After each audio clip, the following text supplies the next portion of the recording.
Facebook, YouTube, halfmeasuresroom.com, LinkedIn, Twitter. This is Oliver, creator of the Half Measures Room, sober blog about recovery. Just want to say hello to the recovery world on the internet. Been doing this for a little while now, writing blogs on. Started at MySpace, and I took those collections when MySpace kind of went defunct and everybody moved to Facebook. I decided to copy all those blogs that I wrote and combine them into a book, a collection, which I put into print last year.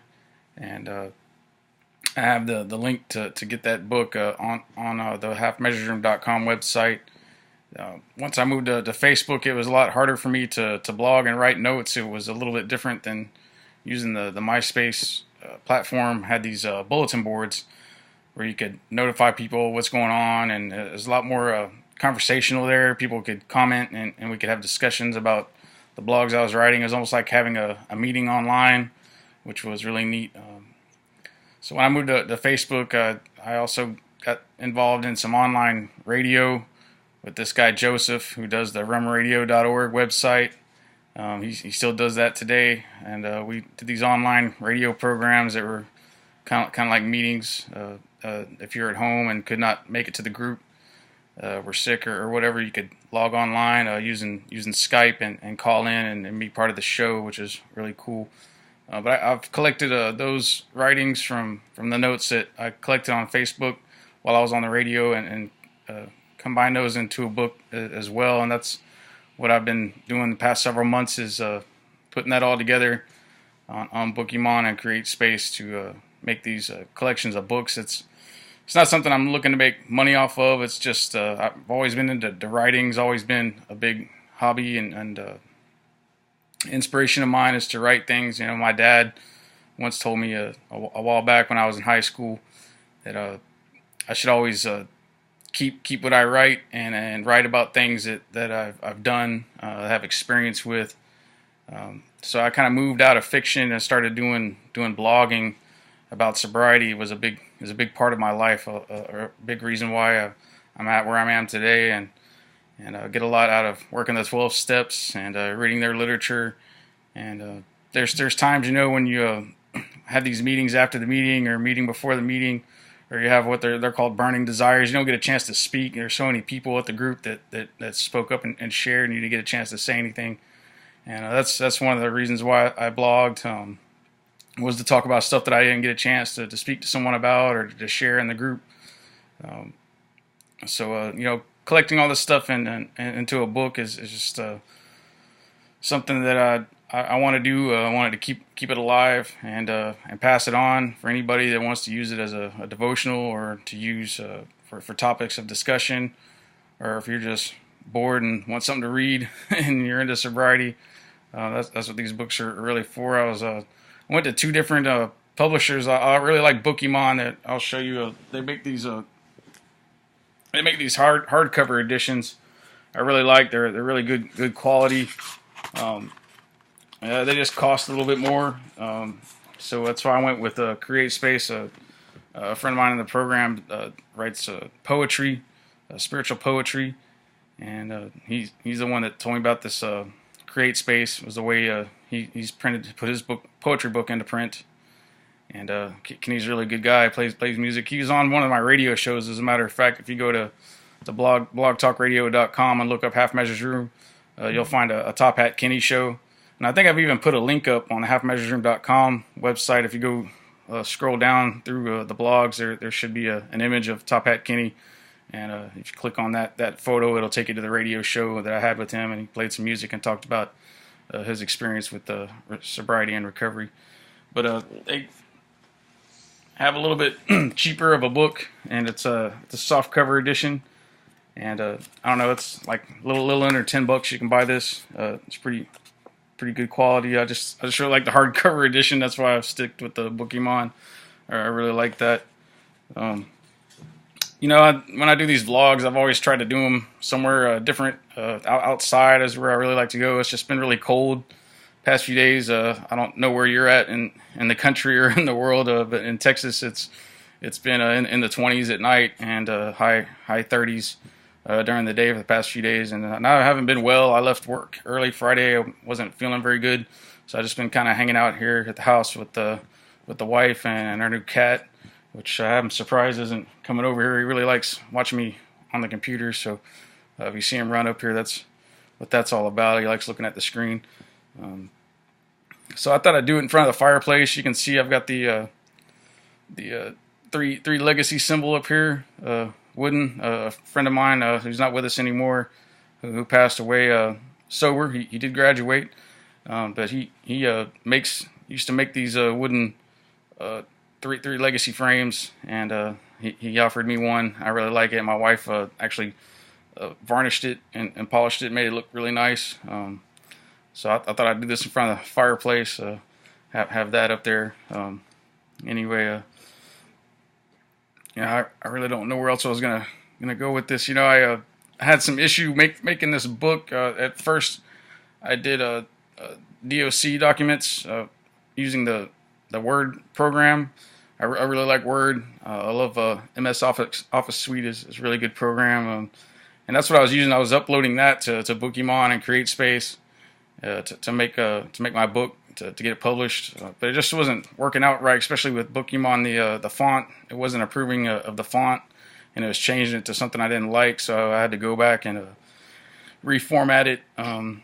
It took me a while. It took me in fact, that's what I did all day yesterday, was fixing the font, and I just ended up uploading in PDF files, and that was a lot easier. The words stayed where I wanted them to.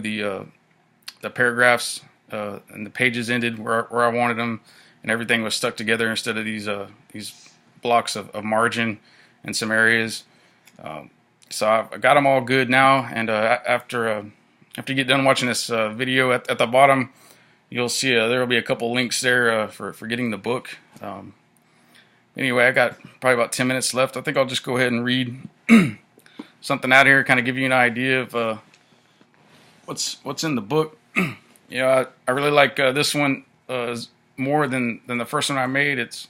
I had a little more sobriety, a little more experience with writing about sobriety, and it's a little bit thicker of a book. It's about 300 pages. The other one I think was only about 200. But this is kind of the beginnings of the Facebook profile for Half Measures Room, which is still alive, and the online radio program that I was talking about. This is on page 183. It's called Hallmarks of Spiritual Worth. And the word God mentioned in the meetings and in our literature was disconcerting for me as a newcomer. I wasn't expecting to be introduced to any brand of faith at all. I just wanted to stop drinking, drugging, and begin feeling better about myself. After my first few meetings, I became drawn to a man who talked about living in a pump house on the lake. If you don't know what those are, not sure exactly what they are either. I've seen them. They're like floating out on the lake. Got this high wire fence wrapped around them, and they're on these little docks. And they got these little pumps inside. Sometimes there's wooden. I suggest that's the one that he was. I suspect that's the one that he was living in, was the wooden ones with the roof.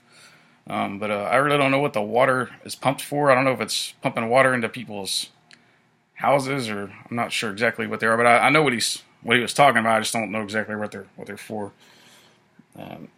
Anyway, he described his daily life as crawling out from under a rock. Every day he would come to, find a way to the liquor store to buy his beverages, and then crawl back under his rock at the pump house and drink until passing out. This he did daily until happening into AA. He had 2 years sober at the time I met him, and although his story was much harder than mine, I figured if this guy could stay sober, I know that I can, so I asked him to be my sponsor. Then came the day when we discussed spiritual matters. I voiced my opposition and defiance against spiritual principles, especially those presented by the church. He assured me that kind of spirituality was not a requirement, but told me that if I were a real alcoholic, that it was going to take a miracle in order for me to recover. I couldn't argue with that statement. I had tried to stay sober on my own. My friends and family had done all they could to help me clean up. I had even been in trouble with the law and employers. Nothing seemed to motivate me enough to stop getting loaded. Human powers had failed me utterly. I even tried a few different prescription medicines. I was at the end of my rope. I think that's something I talked about in my last blog. Was there was a outpatient treatment center that my mom took me to at the time. I was really up on ecstasy. That was my drug of choice at the time, and that's all I would do. I would swallow ecstasy, and I wouldn't eat. I didn't sleep very much. I didn't like being around people, which is strange because I always heard of X being this real social, sexual drug, but it wasn't for me. It was like acid crack or something. It's just something I just could not stop taking, and I was taking it daily, 2, 3 tabs at a time, which I've heard that can soften your spinal cord or something. It can do some really bad stuff. And X is not just it's a manufactured drug. It's not like cocaine or marijuana, something that grows from the earth. It was something that was created. It was made using 3 different kinds of chemicals. I think heroin and cocaine and HDMA is some of the ingredients, but it's really, really bad stuff. But I went to my mom during the holidays and asked her for some help, and she took me to an outpatient treatment center. It was the best thing that she could do because I wasn't on insurance at the time, and I was going there in the afternoons, and they were putting needles in my ear, acupuncture, to help with cravings. Like putting needles in your ear is going to really help alcoholism and drug addiction. Of course, that wasn't really a cure. Anyway, that kind of brought to mind that. Anyway, since I trusted this guy and was inspired by his story, I decided to follow his directions, and he made it very easy for me. He told me, "I don't care if you believe or not. I believe in the power of prayer. You don't have to call it God, but I want you to start praying to something every morning. Ask this power to keep you sober in the morning, and then thank this power at night." After a time of practicing this, I put a few months under my belt. It was proof enough that a power was working in my life. However simple and basic it was, I prayed to this power that kept other members of the group sober and alive. I believed in their power before believing in my own. My faith today has grown and expanded from that point on. People talk about using GOD as a good orderly direction or group of drunks, and that's what I think I used in the beginning was that group of drunks that was staying sober before me and currently, and just following what they were doing. I'm following their directions. Offering faith and spirituality to those new in the programs presents its problems. There exist many prejudices and arguments in the world today. Some people have grown up just like me, agnostically inclined. My mother and grandmother did. However, they did teach me right and wrong. There is spirituality in that. I was taught at a young age that selfishness is undesirable and that I should help people whenever I'm able. Developing a conscious contact with a higher power means contacting that power consciously. It implies prayer. Prayer, I believe, is the most powerful tool we possess as sober individuals in this 12-step program. I routinely ask my HP to remove my selfishness and direct my thinking. All the while, it is my responsibility to pay attention to opportunities to share my experience and faith with others. I highly suggest speaking openly about your faith. It is only through openly describing your own spiritual experience that you can reach the newcomer and those struggling with spiritual principles. We have no business attempting to reform or convert others to our brand of faith. In fact, those types of attitudes and actions will have the adverse effect we are trying to achieve, just as is in convincing another he or she has a drinking or drugging problem. We speak about ourselves only. It is ultimately the newcomer's choice whether or not they are one of us and can benefit from our way of life. This is the fundamental principle behind attraction and not promotion. So yeah, there's a lot more personal stuff in here. I was kind of flipping through it when I was fixing the fonts and everything. I'm kind of going over a little bit what's covered in here. That's something I like to do with my blogs is talk about what's going on with me currently and personally, and not just speaking from the mouth kind of thing or repeating what I've heard. This is something that I want to continue doing. Like I said, writing and sobriety is a big part of my life. It's something I wish I could do for a living is write. That's always been an aspiration of mine. But for right now, it's just something I like to do. My wife likes to make jewelry. My kids like to play on their tablets or go outside and skateboard. For me, it's writing. I like writing and music. I like skateboarding as well. I like to go outside and do stuff like that. I try to keep these vlogs at about 20 minutes. I got a few minutes left. I just want to talk about the Twitter profile I have. If you haven't friended me there, please do. I'm following a lot of. I try to keep it all about sobriety. I follow a lot of people that are involved in recovery and sobriety. Same thing with the LinkedIn profile is the same. A lot of my connections are in the recovery business and spirituality. I know LinkedIn is mostly about jobs and employment, but there is a recovery connection there.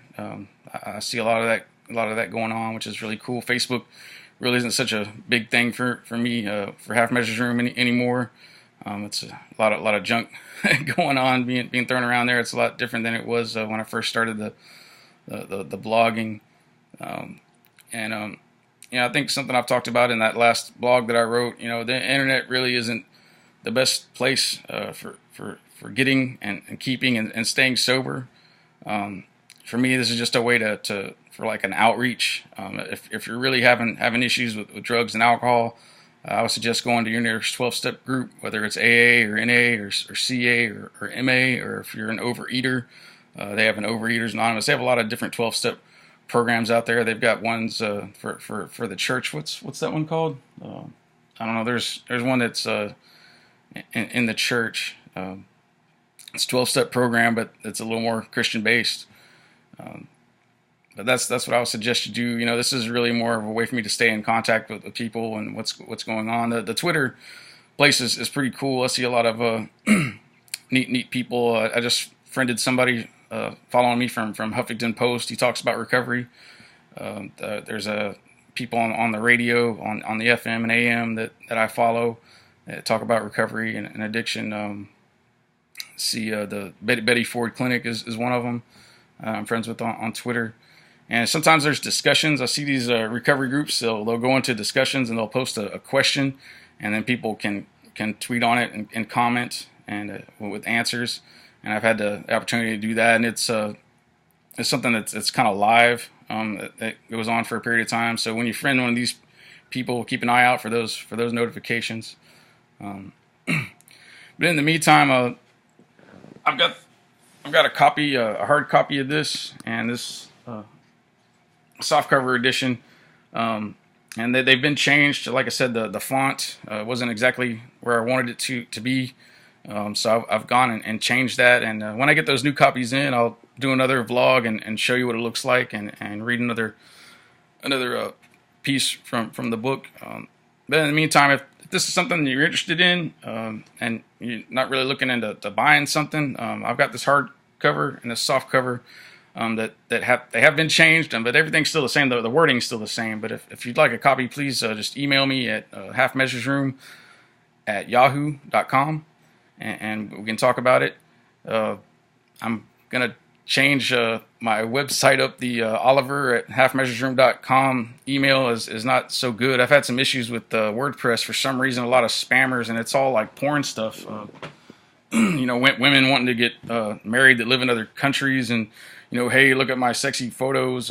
It's really driving me nuts. So I get a lot of that. I had a comment box, and they were commenting on my comment box, just filling it up with thousands and thousands of it. Tens of thousands of these comments, and some of it is even selling things. Like selling tennis shoes or watches, and then nothing to do with recovery or sobriety, or asking me questions or commenting on what I was talking about. So I just I couldn't delete them all. There was no way. It would take me a whole day, and I just didn't want to do that. So I ended up just getting rid of the comment box on the WordPress. That was what I use for the formatting, the HTML formatting on my website. I use HostGator as the host, and I've got a dashboard for that as well. But the emails for that group, for that webpage is now doing the same thing. I'm getting all this spammy junk, and it's just hard for me to going through it all and deleting it. So I'm going to change that on the website. That's not going to be the link for emailing me anymore. It's going to be halfmeasuresroom@yahoo.com. Like I said, if you're interested in a copy of this book, please send me a message, and we'll talk about that. And in the meantime, I hope everybody's safe and warm out there. I know it's a lot colder in other parts of the country. I've seen talk about blizzards on the East Coast, and it's just nuts. So Wow, I just lost a vision of my video here. Anyway, thank you all for looking in. Please comment on the YouTube, or follow me on YouTube, LinkedIn. You can connect with me there, or Twitter, and Facebook. If you're not already friend with me on Facebook, please comment and check me out there too. And y'all have a blessed day. All right, bye.